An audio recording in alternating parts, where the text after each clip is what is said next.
PowerBoat Television is brought to you by Yamaha. Conquer water with Yamaha. Ford F-Series. Smart, tough, capable. And BoatBuys.com. Over 60,000 new and used boats for sale.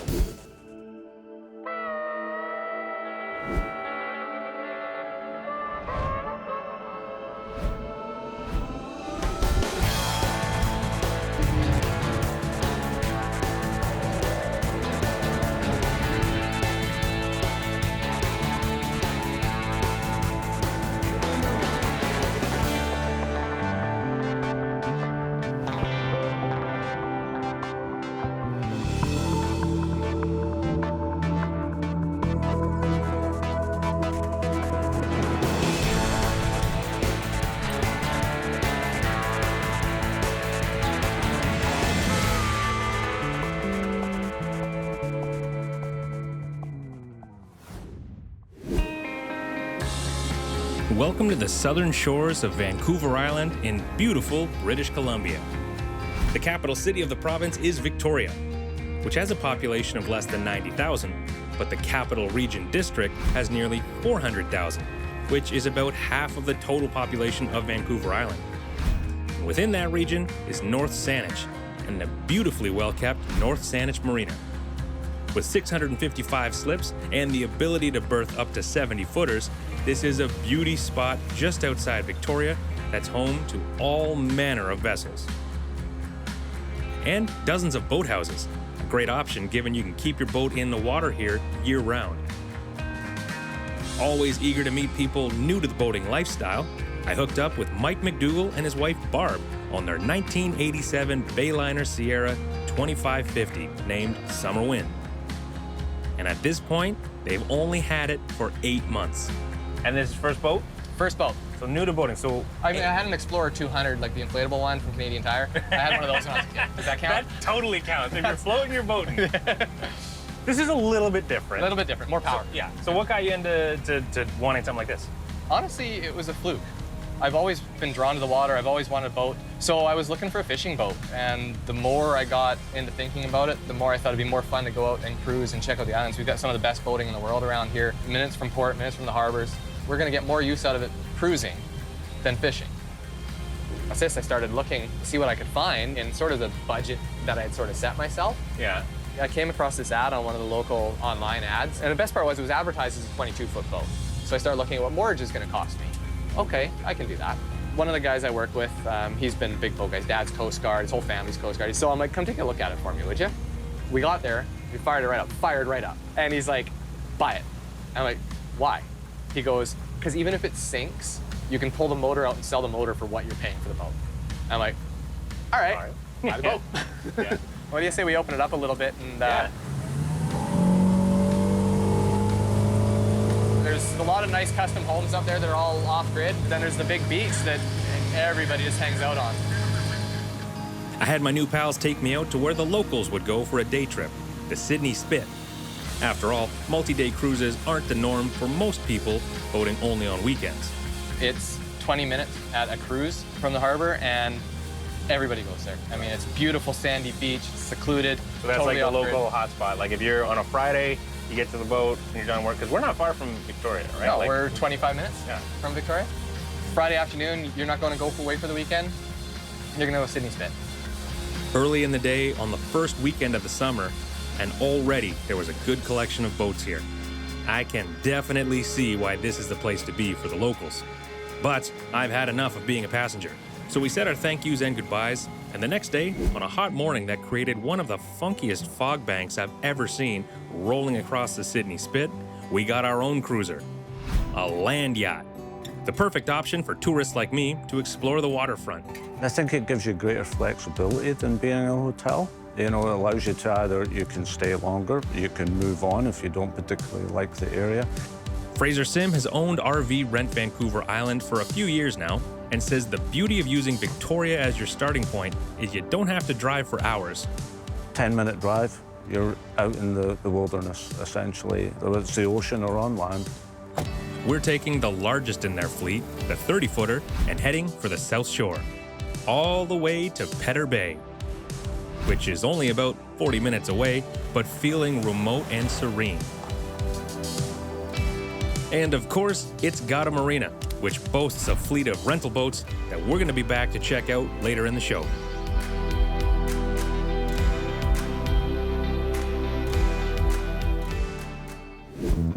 Today, we're going to take an in-depth look at a brand new 2019 Prestige 460S.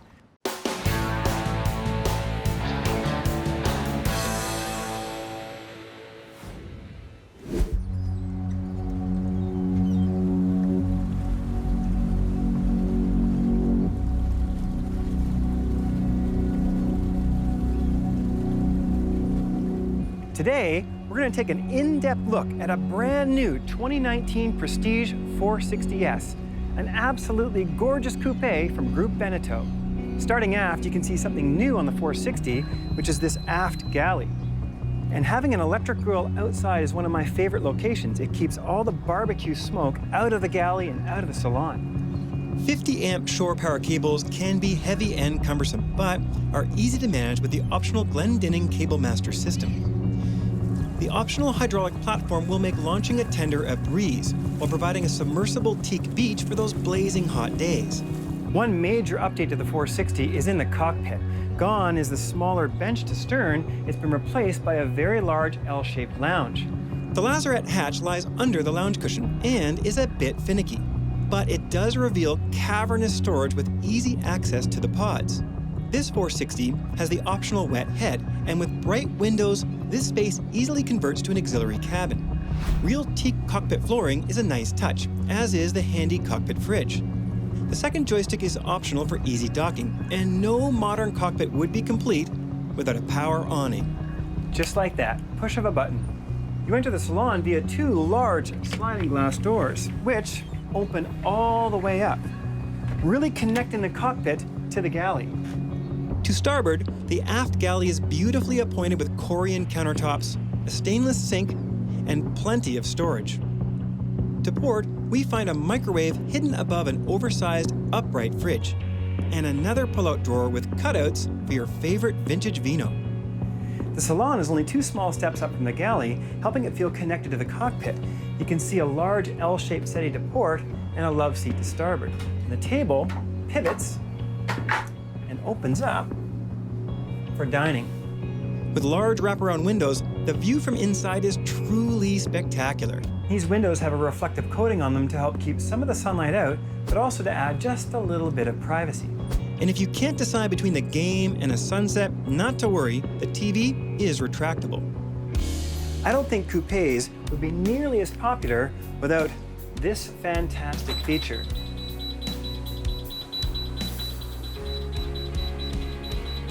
This power sunroof is absolutely enormous, and it lets in enough light and air to make this coupe start to feel a bit like an express cruiser. Heading below, we find the master stateroom entrance to port with its own private ensuite. The full beam master on the 460 has been completely redesigned, and one of the big advantages here you can see is the headroom. Now you lose a little storage under the settee, but I think it's more than worth it. Large hull-side windows let in plenty of light while providing a fantastic waterline view. There is plenty of storage with 3 closets and a full-size chest of drawers. The VIP stateroom is forward with a Queen Island berth, and you can see just how much light comes in here with hull-side windows and a monster skylight overhead. If your guests aren't used to sharing a bed, the Queen can be split into separate berths.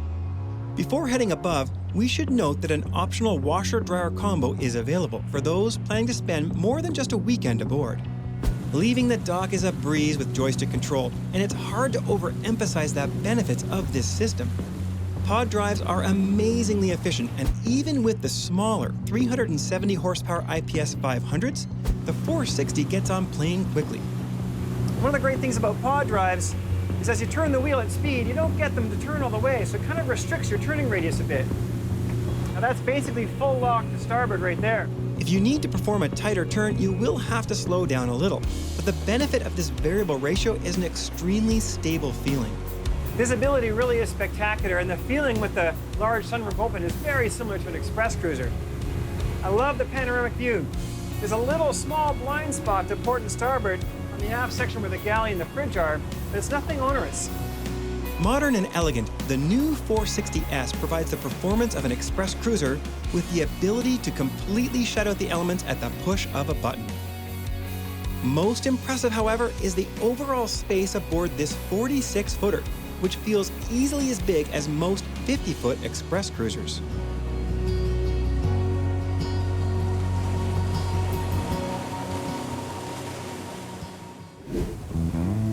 This is the 2019 Starcraft SLS-3.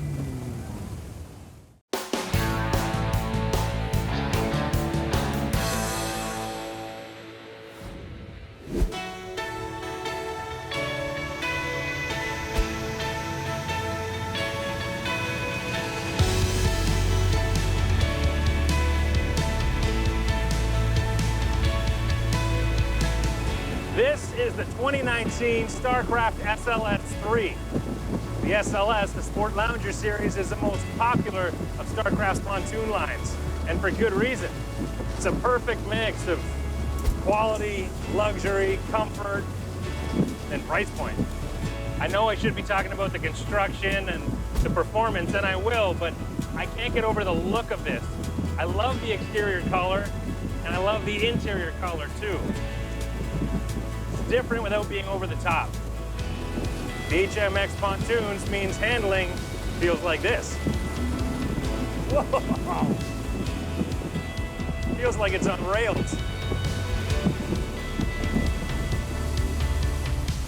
Henry Ford allegedly said about the Model T, you can have any color you want as long as it's black. That's kind of the same idea on the SLS-3. You can have any layout you want as long as it's this one. But this is the classic pontoon layout. 2 benches in the front, 2 benches in the back, and 2 high back bucket seats midship. I think it's the perfect layout. And the colors are amazing. I can't get over how great they look. Another classic pontoon thing is storage underneath all the seats. Nice solid hinges, easy to access, and reaches through, so you don't have separate compartments. You can fill this with whatever you need. The helm has the gauges you need, speedometer, tachometer, trim, battery voltage, and fuel levels. You also have Simrad multifunction display, a very handy cell phone holder, kicker stereo, and your light up rocker switches. And right in the middle, in front of the steering wheel, you have 12-volt receptacle and dual USB charge points. On older pontoons, sometimes the gates would be somewhat narrow. But on the new pontoons, like this one, it's nice and wide, upping the accessibility.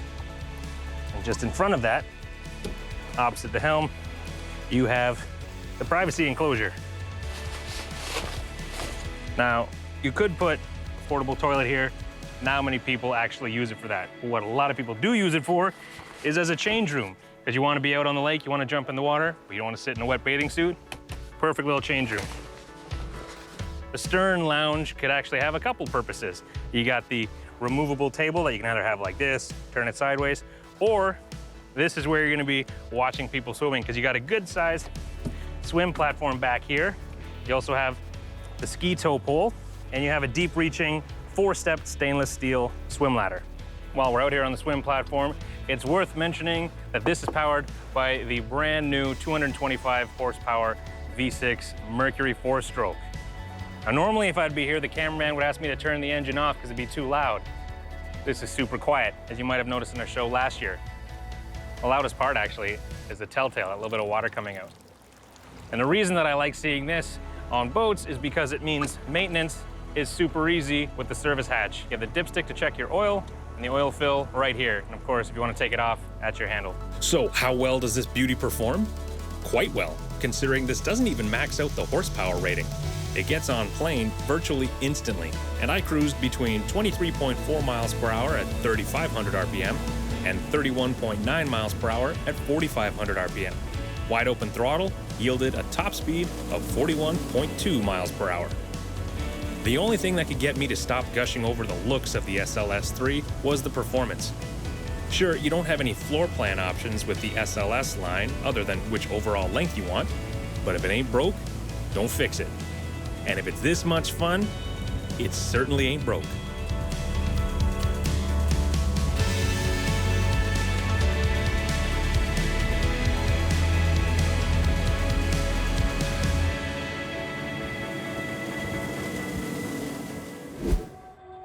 So, you've got a great boat, but you're not completely happy with its performance. Before you consider repowering it, you might want to take a look at the propeller first.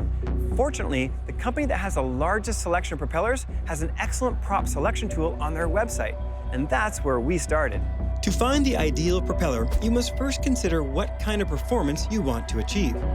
Are you looking to improve your boat's acceleration, handling, top speed, or simply maximize all-around performance?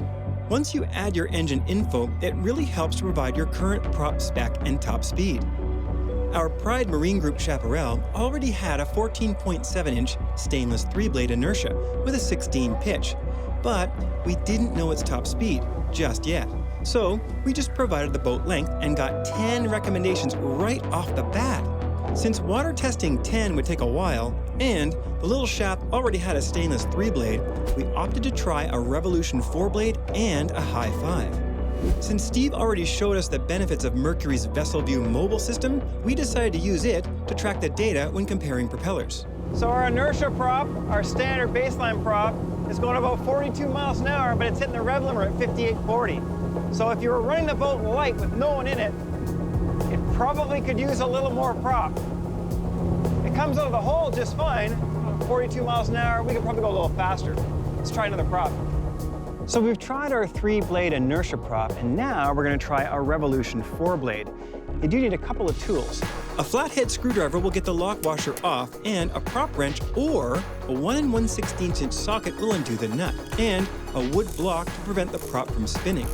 Last but not least, we brought along a torque wrench to nail the 55 pounds-feet required to secure the nut. Simple as that. Let's go for a spin. It's amazing the different character each of these propellers has. Right now we've got the Revolution 4-blade on, and in the mid-range there's definitely more bite than the 3-blade propeller. I really do like how this prop turns. You can feel how much more holding power it has in the water, especially between 3,000 and 4,000 RPM. However, because it's a 17 pitch, it's a little bit slower out of the hole. Now we did gain a little top speed, but only 2 miles an hour. With a good feeling for the differences between the 3-blade and the 4-blade props, I was itching to try out the High 5. I just love how this prop comes out of the hole. It just instantly has throttle response right from the bottom. The High 5 also has so much grip, it turns really well. And it's a little less sensitive to trim. This High 5 is only 13.5 inches in diameter and feels much smoother at low RPM than the big Revolution, especially around the dock. But a 17 pitch still allows to hit 42 on the limiter. I gotta admit, I think the High 5 is my favorite propeller here today. It has by far the best acceleration out of the hole, fantastic mid-range, decent top speed. But we did lose 1 to 2 miles an hour over the 3-blade and almost 4 miles an hour over the 4-blade propeller. So what did we learn after a day of wrenching and burning fuel? 1, the best prop for your boat really depends on how you use it. 2, it never hurts to chat with your local dealer, especially if they sold the boat originally. And 3, Mercury has more propeller options than anyone else, and a very handy prop selection tool to help narrow down your choices. If you're even thinking about changing props, that's where I'd start. Before we go out solo, we're going to get a tour of the region with Chris Taylor, Petter Bay's resident guide.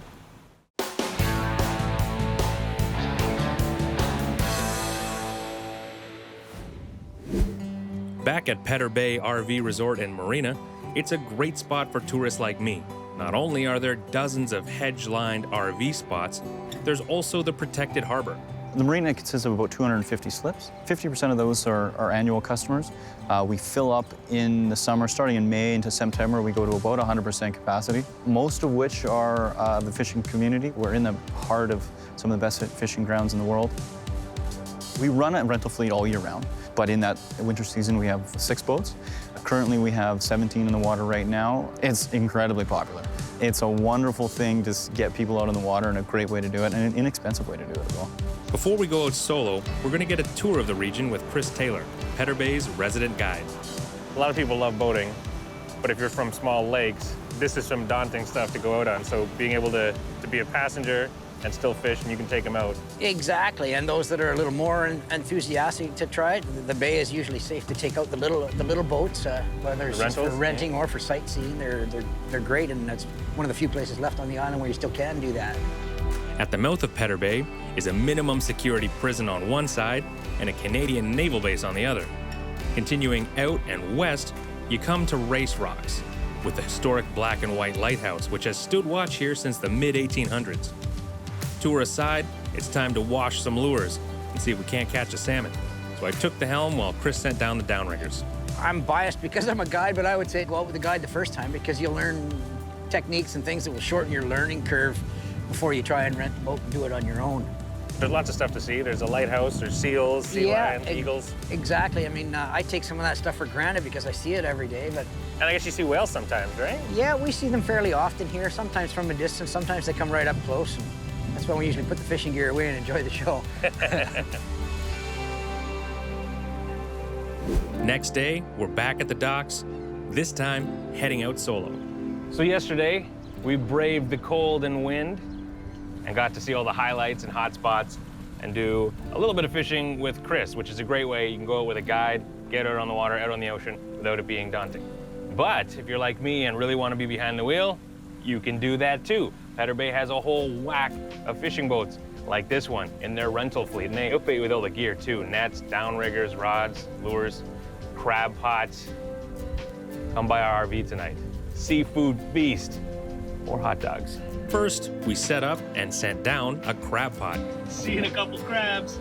As red rock and Dungeness crabs are all over the place apparently, and are some good eating. Then it was time to set up the downriggers. Not everybody loves being out on big boats and likes the cruising lifestyle, or is comfortable driving one. That's fine, but don't think if you come to Vancouver Island, you can't and shouldn't get out on the water. Something like this is perfect. This size boat, 50 horsepower Yamaha, anyone can handle this. Calm, beautiful, so serene, the salmon are sleeping. So let's go check that crab pot. We got crab. Our success